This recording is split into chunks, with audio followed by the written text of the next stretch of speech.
అద్వైత భావం ఎప్పుడును ఉండవలనే తప్ప అద్వైత ఆచరణము ఎప్పుడు సలుపవలదు.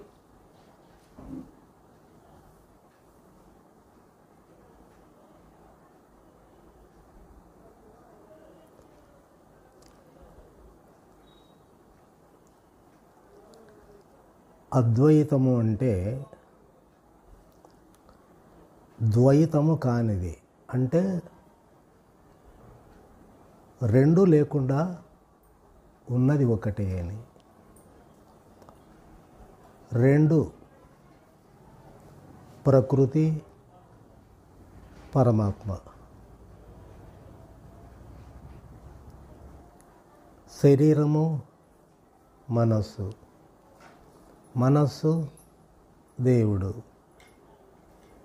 అంటే రెండు.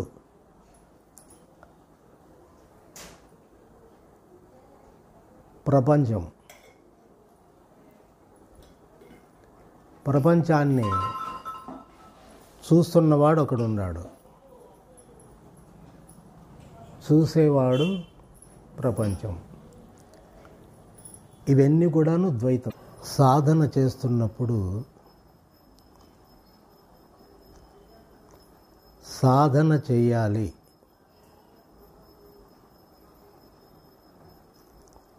సాధన చెయ్యాలి అని అన్నప్పుడు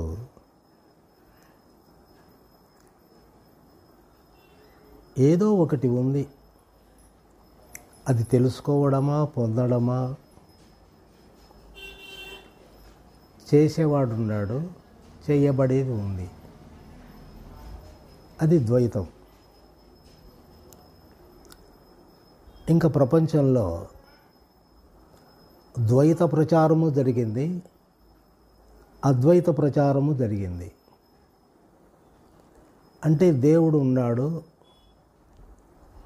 భక్తుడు ఉన్నాడు. భక్తుడు వేరు, దేవుడు వేరు. భక్తుడు దేవునిలో కలిసిపోతాడు. ఇది ద్వైత మార్గం. అద్వైతం అంటే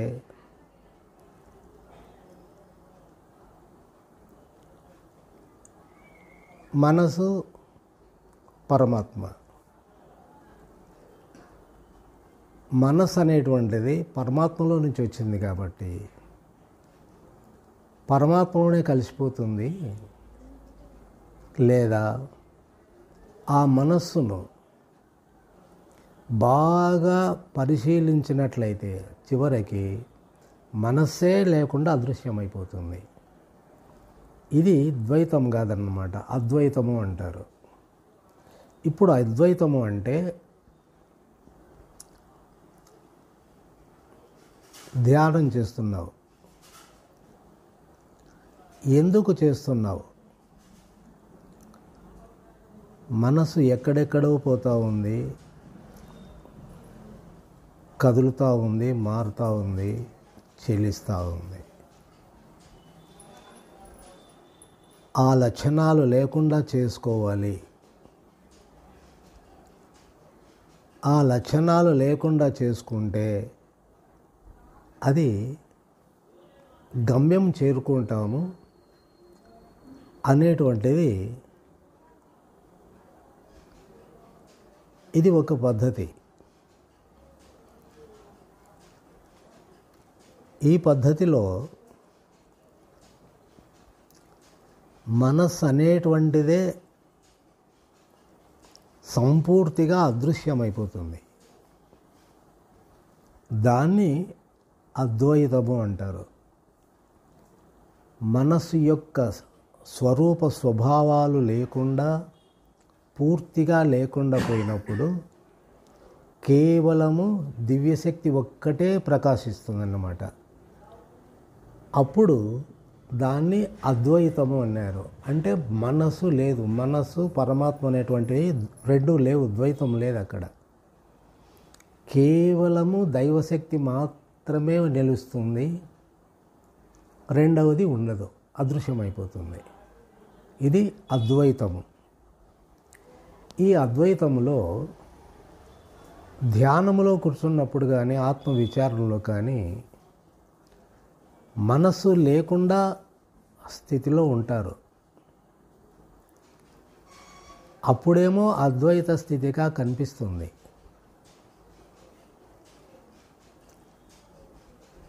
కానీ అది అద్వైతం కాదు. మనసు లేదు కానీ అద్వైతం కాదు. ఎందుకంటే ఎంత మనస్సు లేకపోయినా నీకు తృప్తి, శాంతి అనేటువంటిది నీలో ఉండదు. ఏదో వెలితి కొడతా ఉంటుంది. ఏదో ఉంది, ఏదో ఇంకా పొందాలి, ఏదో చేరుకోవాలి అనేటువంటిది మనస్సు లేకపోయినా లోపల మాత్రం అది ఉంటుందన్నమాట మనిషికి. అప్పుడు అది అద్వైతం కిందికి రాదు.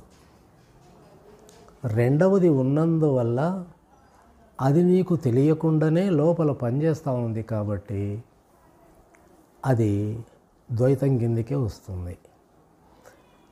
ఇప్పుడు పూర్తి అద్వైత స్థితి అంటే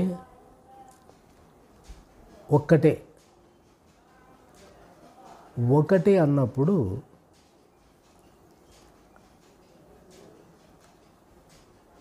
ఉన్నది ఒకటే, రెండవది ఒకటిలో నుంచి ఎట్లా వస్తుంది అన్నాడు భగవాన్. ఉన్నది ఒకటే, రెండవది ఎక్కడి నుంచి వస్తుంది?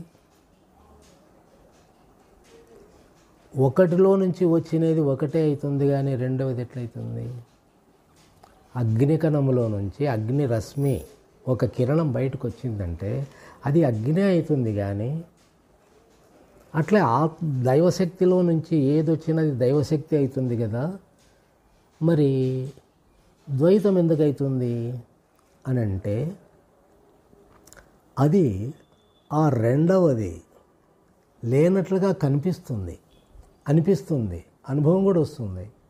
కానీ నువ్వు ఎంత అంతర్ముఖం లేకపోయి మనస్సు లేని స్థితిలోకి చేరుకున్నా నీకు తృప్తి ఉండదు.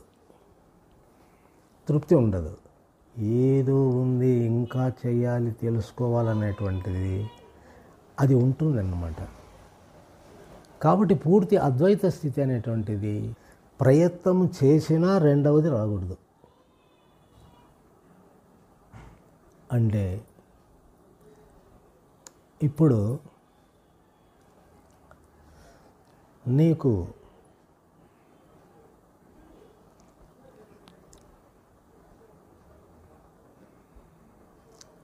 ఒక సంఘటన జరిగింది,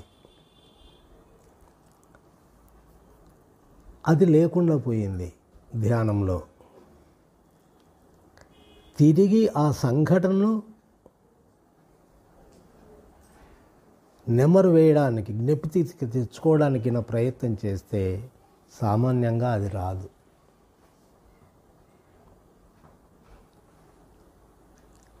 నీవు అద్వైత స్థితిలో ఉంటే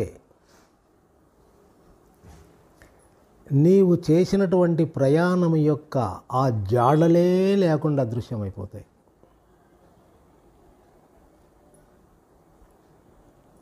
ద్వైతంలోనే ప్రయాణం కొనసాగుతుంది. అద్వైత స్థితి చేరుకున్నప్పుడు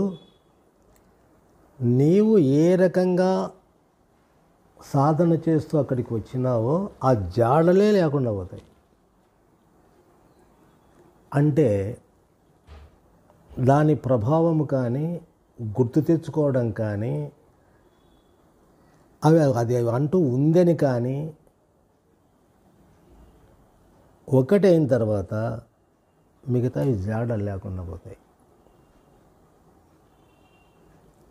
అందువలన ఆ అద్వైత స్థితిలో ఉండు అన్నారు.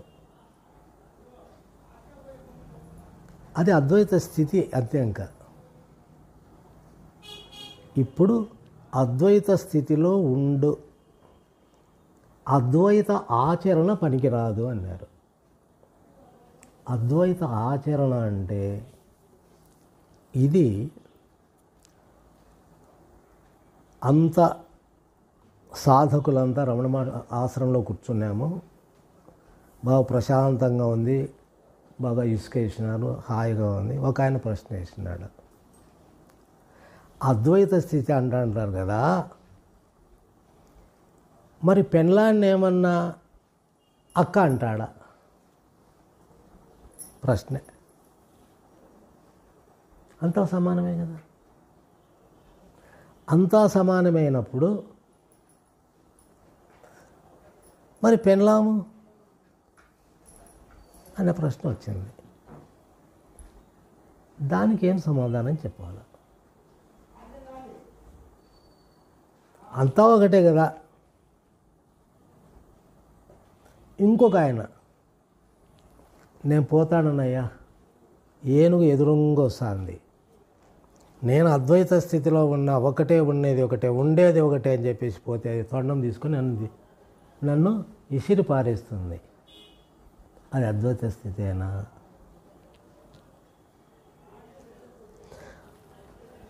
తేలు కనపడింది. అంతా ఒకటే, అంతా ఒకటే అని నువ్వు అన్నా అది కాటేయకుండా పోతుందా? నువ్వు బాధపడకుండా పోతావా? అది ఒకటే ఎట్లయింది? ఇవి ప్రశ్నలు. మరి ఎందుకు అంటే అద్వైత స్థితిలో ఉండు, అద్వైత ఆచరణ పనికిరాదు అన్నాడు. అద్వైత ఆచరణ పనికిరాదు. పంది పందే, పులి పులే, భార్య భార్యే, బిడ్డ బిడ్డే, ఇండ్లు ఇండ్లే, అవన్నీ ఉన్నాయి. కానీ ఆచరణ పనికిరాదు. అందరూ ఒకటే అని అనుకునేది మనస్సు ఒకటి అనుకుంటుంది. మనస్సు అందరూ ఒకటే అనేటువంటిది మనస్సు అనుకుంది కాబట్టి, మనస్సు అనుకున్నందువల్ల ఇక్కడ భేదం పుడుతూ ఉంది. అదే అద్వైత స్థితిలో ఉంటే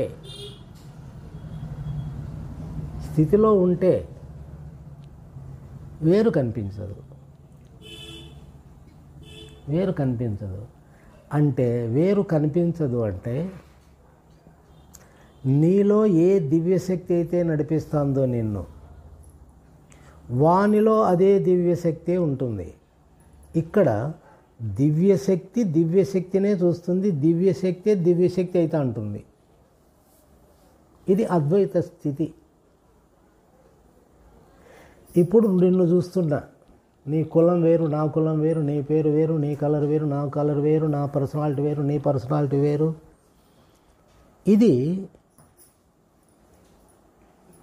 ఈ ఆలోచన వచ్చినప్పుడు అది అద్వైత స్థితి కాదు. ఇప్పుడు నేను నిన్ను చూసినప్పుడు కేవలము నా హృదయంతోనే నిన్ను చూసి, నీ హృదయాన్ని నా హృదయంతో చూసినప్పుడు, రెండు హృదయాలు ఒకటైపోయినప్పుడు అక్కడ ఎటువంటి భేదం పుట్టేకి అవకాశం లేదు. అది అద్వైత స్థితి. ఇప్పుడు ఈ ప్రశ్న వేసిన వాడు అద్వైత స్థితి అంటే రెండవది లేదు కదా. రెండవది లేనప్పుడు మరి పంది నువ్వు ఒకటి ఎట్లయితారు అంటే ప్రశ్న ఏంటి అక్కడ? అద్వైత స్థితి అనేది మనసులో ఊహించుకొని అంతా ఒకటే కదా అనేటువంటిది అర్థమైంది వానికి. కాబట్టి పందిని చూసినా పులిని చూసినా అంతా ఒకటే కదా, వేరెట్లయితుంది అని వాడు ప్రశ్న వేస్తాడు.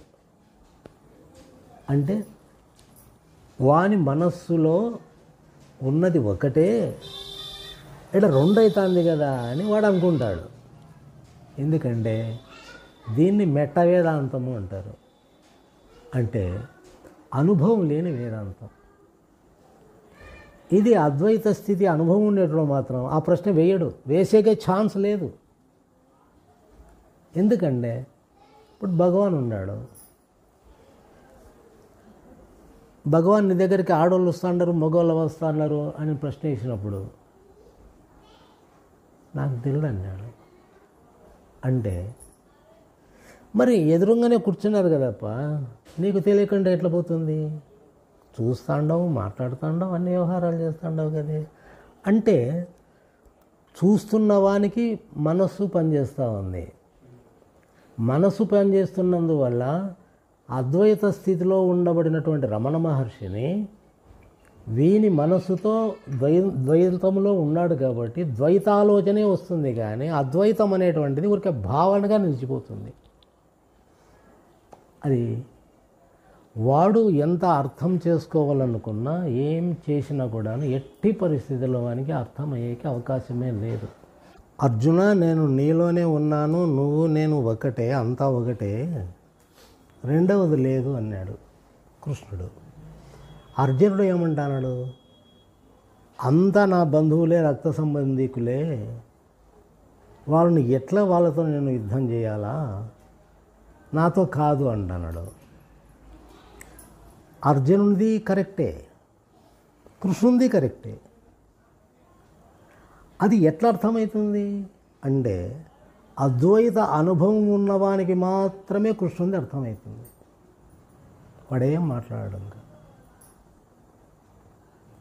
అద్వైత స్థితి లేనివాడు వాడు ఎంత సమర్థించుకున్నా, నాకు ఎంత తెలిసిందనుకున్నా, ఎట్టి పరిస్థితుల్లో వాడు ద్వైతంలోనే ఉంటాడు. ఎందుకంటే ఆ అద్వైత స్థితి అనేటువంటిది అనుభవంలో లేనప్పుడు ఎన్ని ప్రశ్నలు, ఎన్ని సమాధానాలు చెప్పినా లోపలది రెండులోనే ఉంటుంది, రెండునే ఆలోచిస్తూ ఉంటుంది. సాధ్యం కాదు. ఇంకా వానికి జీవితం అంతా వాడు ఏమన్నా ఆలోచన చేసుకో, ఏమన్నా చదువు, ఎవరినన్నా కలువు, ఎంత సమాధానం చెప్పినా లోపల వాడు రెండులోనే ఉన్నాడు కాబట్టి తలకాయ పగలగొట్టుకున్న ప్రాణం పోయినా కూడా మనకు అర్థం కాదు. అదంతే. ఇంకా రెండే, ఎట్టి పరిస్థితుల్లో వాడు ఒప్పుకోడు. ఎందుకంటే ఇప్పుడు నాస్తికవాదం అని వచ్చింది, దేవుడు లేడు అని. దేవుడు లేడు, ఎందుకు లేడు అని అతను ఏమంటున్నాడంటే, ఉంటే నాకు చూపివయ్యా అంటాడు. ఈ అనుభవం ఉండేటువంటి గురువు ఏమంటున్నాడు? అయా, ఇది మనస్సుకు బుద్ధికి సంబంధించింది కాదు, కాబట్టి మీకు అర్థమయ్యేది కాదు అంటే, అర్థం కాకుండా పోతే అదెట్లా నిజమవుతుంది, అదెట్లా దేవుడు అవుతాడు, ఆ దేవుడిని ఎట్లా తెలుసుకుంటాడని వాడు విపరీతంగా వాని జీవితం అంతా నాస్తికత్వంలోనే జీవిస్తున్నాడు. ఎవడు చెప్పినా ఒప్పుకోడు. నీ ఇష్టం ఏ గురువు చెప్పినా ఒప్పుకోడు వాడు. అంతేది ఇంకా. ఎందుకంటే వాని యొక్క మనస్తత్వం ద్వంద్వంతో కూడుకొని ఉంది. అది అణువణువున అంతర్ముఖంలో కూడాను అది లోపలికి పోకుండా రెండుగానే వ్యవహారం చేస్తుంది. ఒకటిగా ఎట్టి పరిస్థితుల్లో అది చేయలేదు. ఒకటిగా చేసినప్పుడు వానికి అది మనసు, ప్రపంచం అన్నీ అదృశ్యమైపోతాయి కాబట్టి వానికి తెలియదు. దాన్ని మనం నిరూపణ చేసి చెప్పినా కూడాను వానికి మనస్సు పనిచేస్తూ ఉంటుంది కాబట్టి అది అర్థం కాదు. నువ్వు ఎన్నన్నా నిదర్శనాలు చెప్పు, కాదు. మనకేమో అర్థమవుతుంది. గాఢంగా నిద్రపోయినప్పుడు నీ శరీరం ఉందా? లేదు. మనస్సు ఉందా? లేదు. ప్రపంచం ఉందా? లేదు. ఇంకేమయ్యా, ఉండేది ఒకటే కదా అని మనం అన్నాం. కరెక్టే, అది మనసుకు కరెక్ట్. మనసుకు కరెక్ట్ అనిపించినప్పుడు ఖచ్చితంగా అది రెండోది ఉంటుంది దాంట్లో. అంతే. వాడు అనుభవము లేనప్పుడు, ఆ అనుభవం అనేటువంటిది వానికి రానప్పుడు వాడే కాదు, ఆ అనుభవం లేనివాడు ఎంతటి వాడైనా కూడాను ద్వంద్వములో ఉన్నప్పుడు అద్వైత స్థితిలో ఉండు అద్వైత ఆచరణ పనికిరాదంటే మాత్రం ఎవరికి అర్థం కాదు. ఇదే ప్రశ్న. అంతే. పులుపు, వగరు, చేదు, తీపి, ఇన్ని రకాలు ఉన్నాయి. అంతా ఒకటంటే అంతా ఒకటండి ఎట్లా అంటే ఇది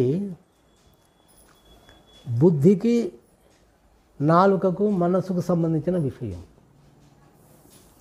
అద్వైత స్థితిలో ఏమవుతుందంటే దివ్యశక్తి మాత్రమే పనిచేస్తుంది.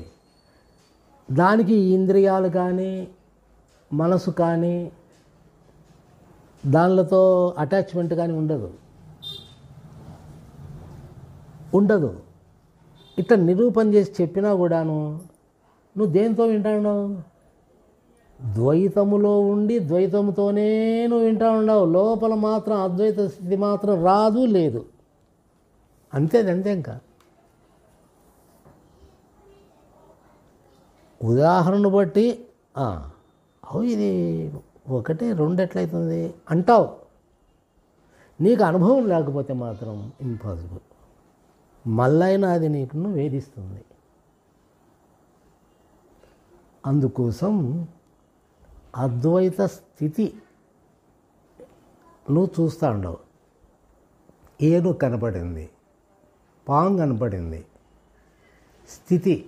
స్థితిలో ఉన్నప్పుడు పామును చూసినా తాడును చూసినా నీకు ఏ చలనము లేకుండా లోపల ప్రశాంతంగా నిర్మలంగా ఆ డిఫరెన్స్ అనేటువంటిది లోపల పుట్టదు.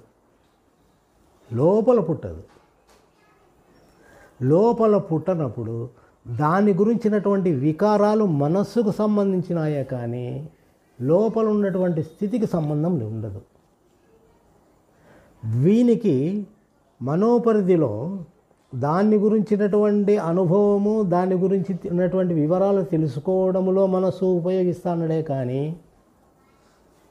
అద్వైత స్థితి అనేటటువంటిది వానికి ఎక్కడుంది? లేదు. కానీ చెప్తాడు కదా పెద్దోళ్ళు నిజమే అని నువ్వు ఊరుకుంటావు అంతే. కానీ అది మాత్రం తప్పు. కేవలం ఇది అనుభవం ఉన్న వాళ్ళకు మాత్రమే సత్యం, ఎవరికి సత్యం కాదు ఇది. ఎన్నో చోట్ల నేను ఎంతోమంది గురువులు ఇదే ప్రశ్న వేస్తూ వచ్చినారు. ఎట్లయితుందా ఒకటి? డబ్బు డబ్బే, మన్ను మన్నే, మట్టి బంగారు రెండు ఒకటేనంట. ఎవడా చెప్పినాడు నీకు? కరెక్టే, మన దృష్టిలో కరెక్టే. ఎందుకంటే అద్వైత స్థితి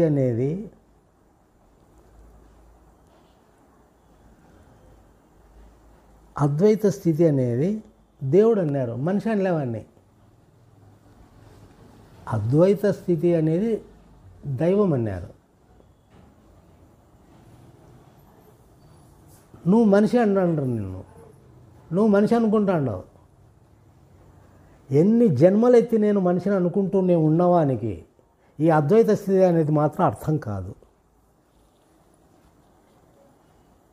ఇది అనుభవానికి సంబంధించిన విషయం, అర్థం చేసుకునే విషయం కాదు. కాబట్టి ఇప్పుడు రమణ మహర్షి, దయానంద సరస్వతి మహనీయులంతా కూడాను విషం పెట్టినారు వాళ్ళకు. విషము అని తెలుసు, అది మనల్ని హాని చేస్తుంది, వీలైతే ప్రాణం కూడా పోతుంది అనేది తెలుసు. అయితే అక్కడ ఏం జరుగుతూ ఉందంటే అద్వైత స్థితిలో ఉన్నప్పుడు ప్రాణమని కానీ, శరీరమని కానీ, విషమని కానీ, దాని ప్రభావం అని కానీ, దాని గురించినటువంటి ఆలోచనలు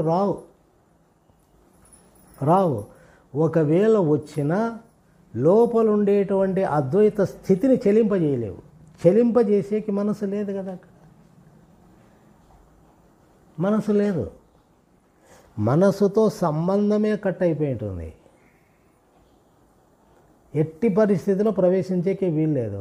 అందుకోసమే మరణ సమయంలో కూడాను మనసుతో సంబంధం లేకుండా ఉంటాడు. కాబట్టి అద్వైత స్థితిలో ఉన్నవాడు అది మనసు బయటకు పోయేకి ఛాన్స్ లేదు, లోపల అణిగిపోతుంది అంటారు. ఆటోమేటిక్గా లోపల అణిగిపోయింది, ఇది ఒకటి అయిపోయింది, రెండవది లేదు. రెండవది లేనప్పుడు బయటికి ఎట్లా పోతాడు? అది అద్వైత స్థితి. ఇప్పుడు నువ్వు ఎంత మాట్లాడినా, ఎన్ని చెప్పినా, ఎన్ని నిదర్శనాలు చెప్పినా వింటా ఉండేది మనస్సా కాదా? మనస్సు లేని స్థితిని మనసు ఉన్నవానికి చెబితే అది మనసుతోనే అర్థం చేసుకుంటాడు, కానీ మనస్సు లేని స్థితిని మనసుతో ఎట్లా అర్థం చేసుకుంటాడు?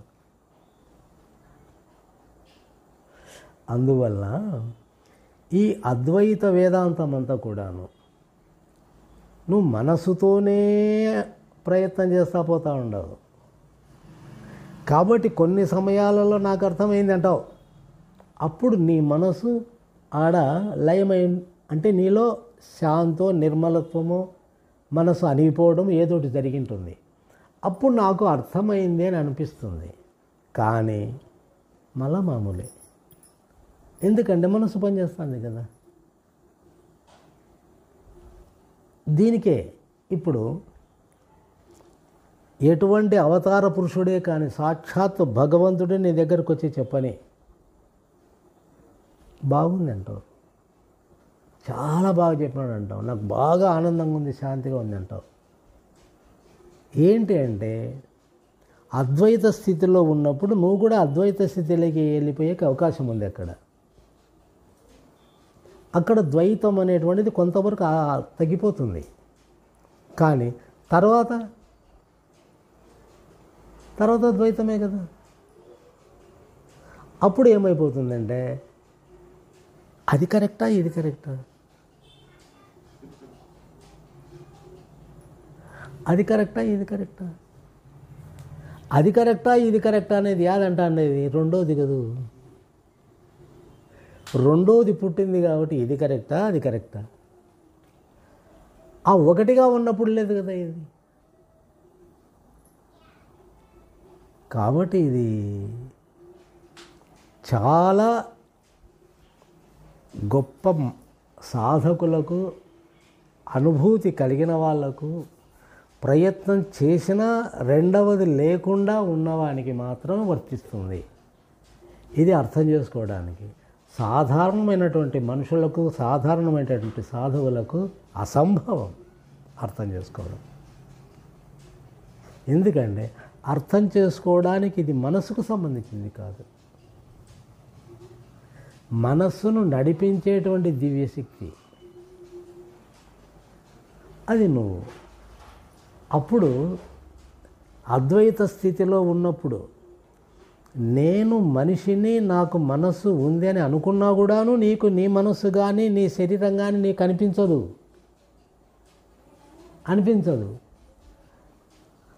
నేను నా శరీరం లేదు, నాకు మనస్సు లేదన్నప్పుడు నేను దేవుణ్ణే కదా అని అంటే దేవుడని కూడా నీకు ఎట్లా అనిపిస్తుంది? మనస్సే అనిపించదు. మరి ఎట్లా? నిర్వచనం లేదు.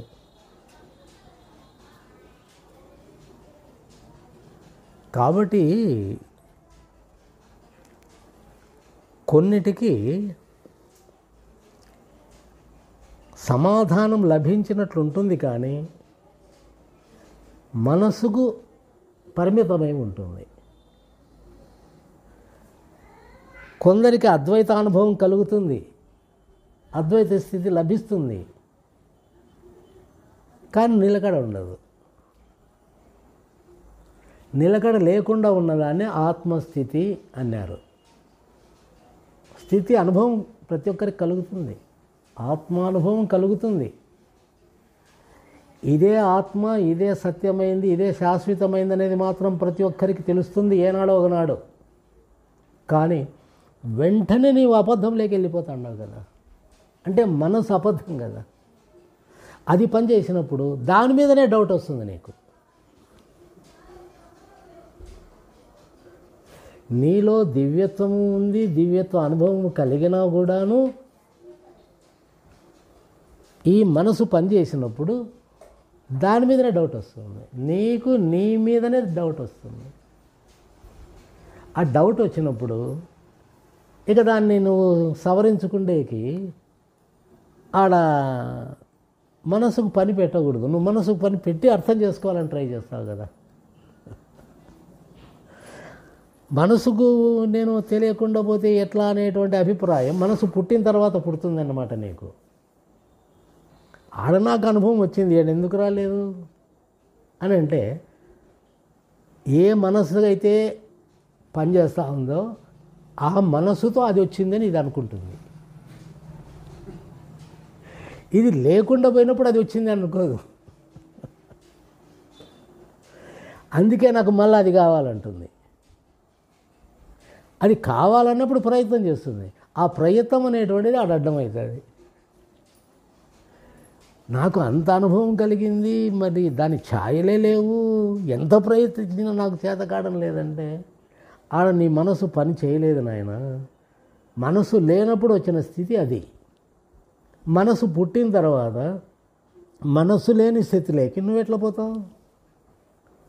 మనసు పనికి పెట్టకపోతే పోతావు, ఊరుకోవే నువ్వు.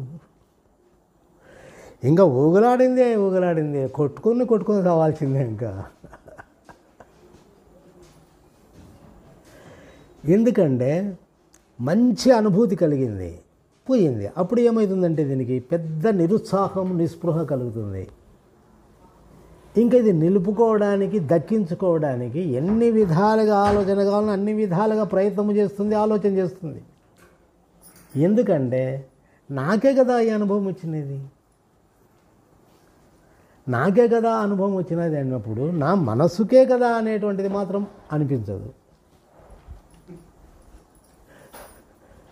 నా మనసుకు అనుభవం వచ్చింది, మనసు లేనప్పుడు వచ్చింది అనేటువంటిది నిర్వచనం ఎట్లా అర్థమవుతుంది? కాదు. కొన్ని క్షణాలేవి.